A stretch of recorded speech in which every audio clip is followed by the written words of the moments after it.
tubies, it's Psychic Bob. Well, welcome to Wiccan Wednesday. Come hang out with us. While I'm hanging out at my favorite restaurant, Shooters, and look what I got. My lunch came. Ooh, I got the chicken quesadilla. It comes with sour cream, and it's like a taco sauce, and guacamole, and some, whatever that is, herbs mixed up. It's kind of good, some kind of good. Look at that, it's got cheese in it, chicken. Ooh, Psychic Bob is living large. I just put some sour cream on my slice of quesadilla. I don't know what this sauce is. It's like a taco sauce. It's delish. I'm gonna put some of this sauce on. Ooh, Psychic Bob's loving it. Yum. Tubies, I ate the whole lunch. It was so good.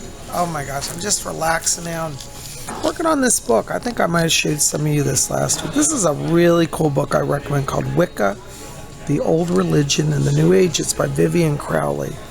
And what's really interesting is they detail the history of Wicca as it evolved in Britain from ancient times to modern day, and talks about joining the religions. It's a whole spectrum of everything connected to Wicca, basically how it came to be. But they have a section here about the British royal kings, the royal family, and the kings, how some of them were suspected to be secret Wiccans. So let's take a look at this here. This book goes on to show how the Christian church tried to take control of Britain and stamp out Wicca and magical practices. But they say that even some of the kings were connected. It says, here it is on page 34, it says, paganism is also associated with the English kings. Edward III in 1349 founded the Order of the Garter. The Order of the Garter, by the way, just on a side note, is the highest order of knighthood in the United Kingdom. It still exists today. Many times you'll see the Queen wearing a blue sash across her chest. That's the sign of the Order of the Garter. And it says, so founded the Order of the Garter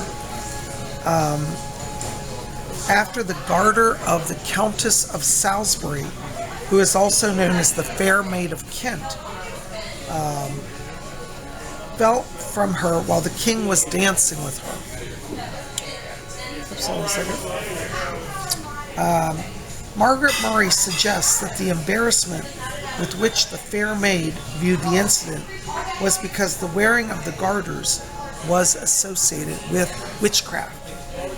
Now, just on a side note, it is traditional that the witch queens do wear garters, and so King Edward III was dancing with the Countess of Salisbury, and this fell off in the middle of the dance floor in front of everybody. So everybody was like, oh, she's a witch. Now, that could have got you killed in those days.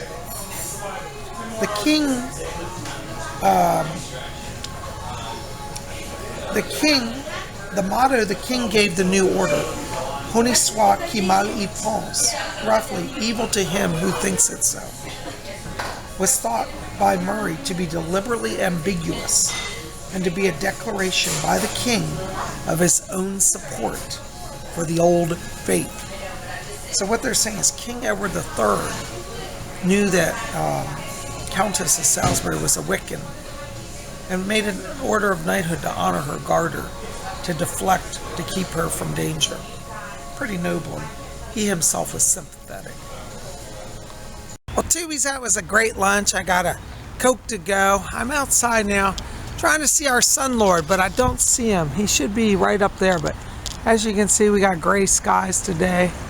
Heavy cloud cover. I don't see any rain yet. Feels like dry air, even though it's cloudy. But anyways, we're going to walk along and have some Wiccan reflections. Just hang with us. By the way, I didn't get to say happy Beltane to all of you. We just had Beltane. I'm going to have to do a whole video on Beltane because that'll take some time to set up and really explain it. But basically, the Beltane is when the Lord and the lady have their marriage. They're unified and they're fertile and love is in the air. I always like to say Beltane is kind of like pagan St. Valentine's Day in a way. It's a lot of love, a lot of sensuality, all that good stuff. The earth is becoming green. It's, I'm looking here at the trees and, everything's getting green. The grass is getting lush. Look at all the clover growing here. Can you see that? That's Beltane energy. It's the fertility of the Lord and the lady. It's good to walk. What's it like where you guys are? Did any of you have a Beltane celebration? Maybe you put up a special Beltane altar. Normally I set up a Beltane altar or Sabbath altar. This year I'm renovating my house, so all my altars are kind of taken apart right now, but we'll have something before the summer's over. I thought we'd walk over and visit the sacred shrines of the Triple God and the Holy Stone Mother. Last week we went there and you guys said how much you enjoyed that. So here we are. We're coming up on the 3 trees. You know, I love this because I just think this is one of those natural phenomena that is very sacred, at least from a Wiccan view. Notice we have 3 trees, and they're in a triangle. They represent the Father, Son, and Sage. And in between here is our fairy ring. I'm going to come out here and do an offering, do a blot offering to the Fae here. Isn't this amazing? The triple trees. And over here we've got our Holy Stone Mother. You know, this book that I'm reading on Wicca that I was just quoting from, they talk about, you know, the paganism of the Near East and the paganism of Northern Europe, and how in the British Isles they would be considered low magic. You know, their magic was connected to the simple things of the stones and the trees and the plants and the herbs. Whereas in the Near East, like in Egypt, they had elevated their religion to a very exalted, high magical state. Not that one is better than the other, it's just different techniques. I think I'm more of a low magic type. I like to draw power from the trees and the stones. That's just me, you know. They were talking about how in ancient Egypt, and even into modern day, the worship of the gods became very formalized and became the process of an elite priesthood, whereas in Europe, and particularly the British Isles, magic was still among the people, that the common man could do magic and work his magic with the earth energies. I like that. I think a lot of modern day Wicca, you know, is still based on the kind of the simple earth energies. There's certainly different types of Wicca. There's higher brow, which is much more formal, like Alexandrian Wicca, which uses ancient alphabets and complex, you know, inscriptions. There's also the Celtic, sort of Celtic paganism that is very simple.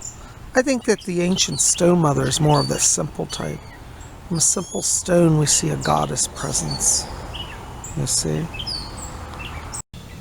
As I stand here at the shrine of the Holy Stone Mother, I'm noticing on the ground some beautiful dandelions that are coming up.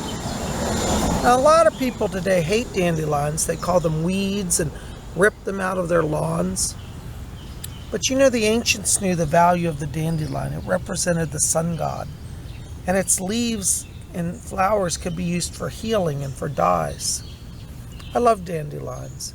I think it's wonderful that this herb of healing and blessing is found here by our Holy Stone Mother. Nature reminds us that life passes quickly.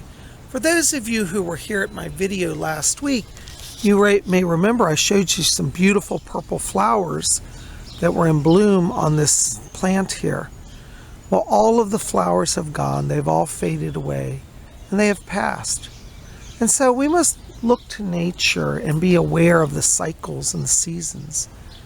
You know, we should ask ourselves, what season are we in? Are we in the blossoming flowers? Or have we retreated the flowers and now we're quiet and contemplative like these ferns, these plants? You know?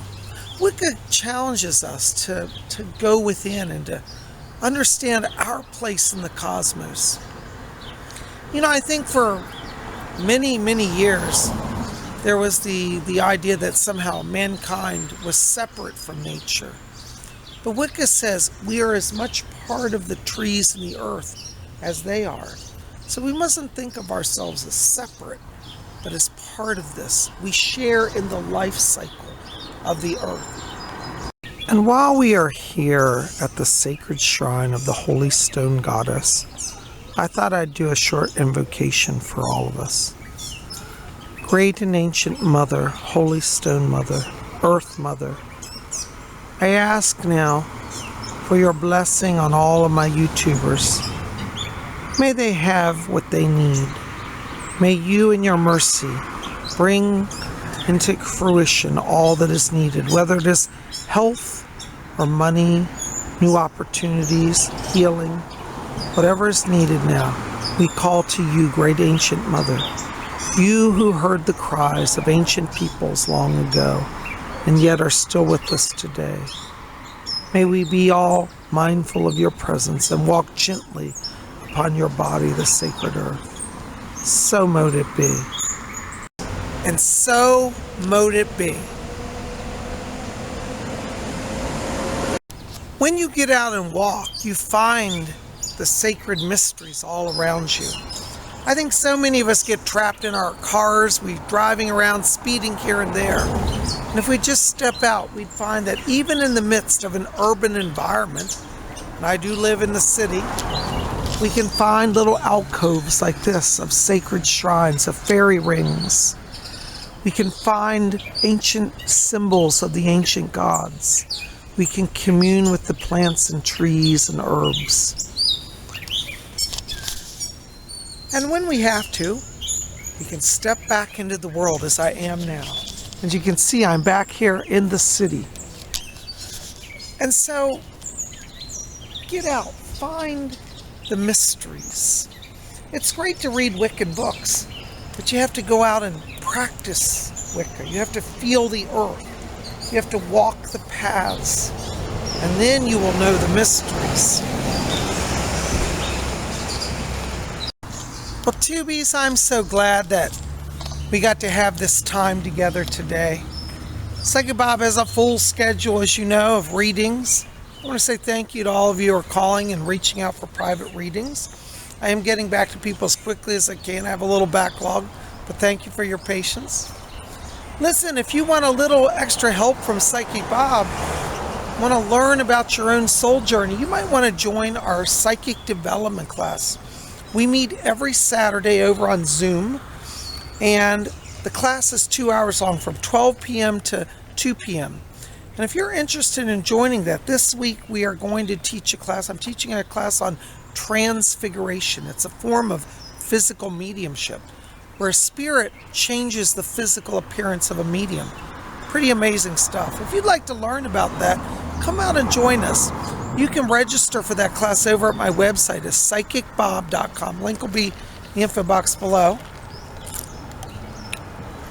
Come out and join us. You don't have to have any previous experience. Now, if you buy the class at my site, what I'll do is on Saturday morning, about a half hour before the class, I'll send out the Zoom link. So just check your email, and you'll see a Zoom link appear on Saturday morning. So come join us. We'd love to have you there. Well, guys, thanks for joining us today. We're so glad that you joined us. And listen, keep it here at Spirit Channel. We got more coming. Tomorrow night on Thursday, be here at 7 p.m. We're going to do a live trance-channeled seance. You don't want to miss it. We're going to see what the spirit people have. So join us 7 p.m. Eastern. That's 7 Eastern, 6 Central, 5 Mountain, 4 p.m. Pacific. For those of you in Europe, it'll be midnight London time, 1 a.m. Paris time. Come and join our seance tomorrow. Well, guys, thanks for being here. PsychicBob loves you. Make sure to thumbs up this video, like it, favorite it, share it with your friends, hit subscribe, be part of Spirit Channel. I love you. I'll see you guys back here tomorrow. Blessed be. We all come from the goddess, and to her we shall return like a drop of rain, flowing to the ocean. We all come from the goddess, and to her we shall return like a drop of rain, flowing to the ocean. Isis, Astarte, Diana, Hecate, Demeter, Kali, and Anna. Isis, Astarte, Diana.